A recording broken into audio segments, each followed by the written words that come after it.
Christian Novels Audiobooks, The Story of Wayne and Jean Vozzolo, the Crosspenny Series, Kisses of Mercy, Episode number 115. Gwen, Mark, and Trish laughed and talked and sang on the way to Trish's hometown.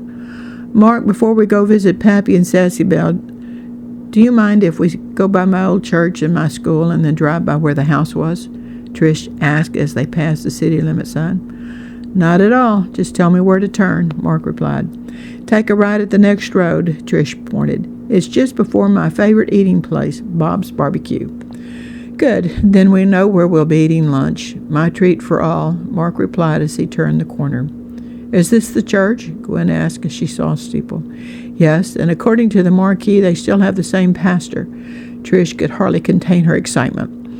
Mark pulled in beside the car, parked in the pastor's reserved spot.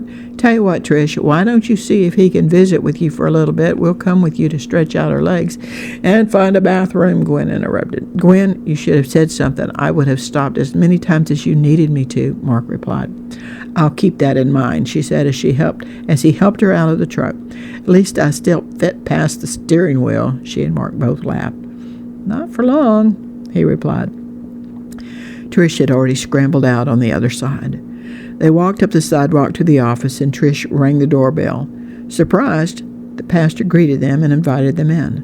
Gwen saw the ladies' room and made a mad dash for it. Soon they were all in the pastor's office, visiting for a little while. "I never could find out what happened to you. Believe me, I tried. No one knew anything, and social services wouldn't give me any information. Your grandparents had your address because of your letters, but you never answered any of my letters. You have no idea how delighted they were over every letter. And I try to go up and see Travis as often as I can. Boy, he loves his baby sister." The pastor commented. "Where are you living now?" "I never saw any of your letters. As of last Thursday, I turned 18 and aged out of foster care system. My foster parents bought a one-way bus ticket for me and stuck me on a bus headed to the middle of nowhere," Trish answered. The pastor bowed his head and slowly shook his head no. "And these two found me at the bus station in the dark," Trish continued. The pastor looked up and gasped. "It's okay, Pastor. Mark works for Zolo Produce, and they rescue boys. And Gwen, who works as the assistant director at Sunny Hills Nursing Home, has started a 501c3 called Faith, Hope, and Love to rescue the girls like me. God protected me and led me to a very safe place," Trish explained. The pastor asked Gwen about both the nursing home and her ministry. Then he looked at the clock and said, "Tell you what, why don't all of us go down to Bob's Barbecue? I'll call my wife to meet us, and we'll just take care of the bill.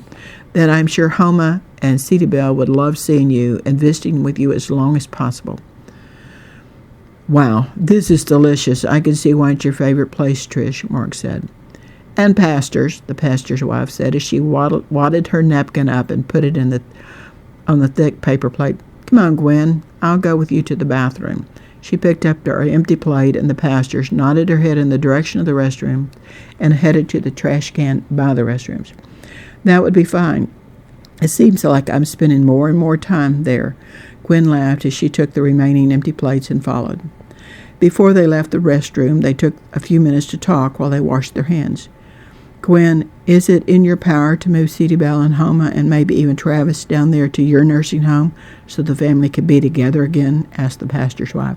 "Mark and I have been praying about that since Trish told me her story. And on top of that, her best friend in the city was also a foster kid who aged out of the system. She and her twin brother came to the bus station a few weeks ago and were rescued by the Vozzolos. Sophie spent the first night with me, and now the twins are living with one of the managers at Vozzolo Produce. I was told Trish and Sophie's reunion was something to cry over. It would be so very bad for Trish to be separated again from any of them," Gwen answered as she dried her hands. I'm going to do my best to get Trish's family down to Sunny Hills so they can all be together."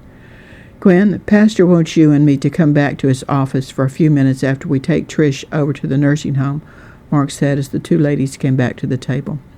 "That's fine. We will meet Pappy and Sassy Belle a little later on," Gwen replied as Mark took her hand and they left Bob's Barbecue.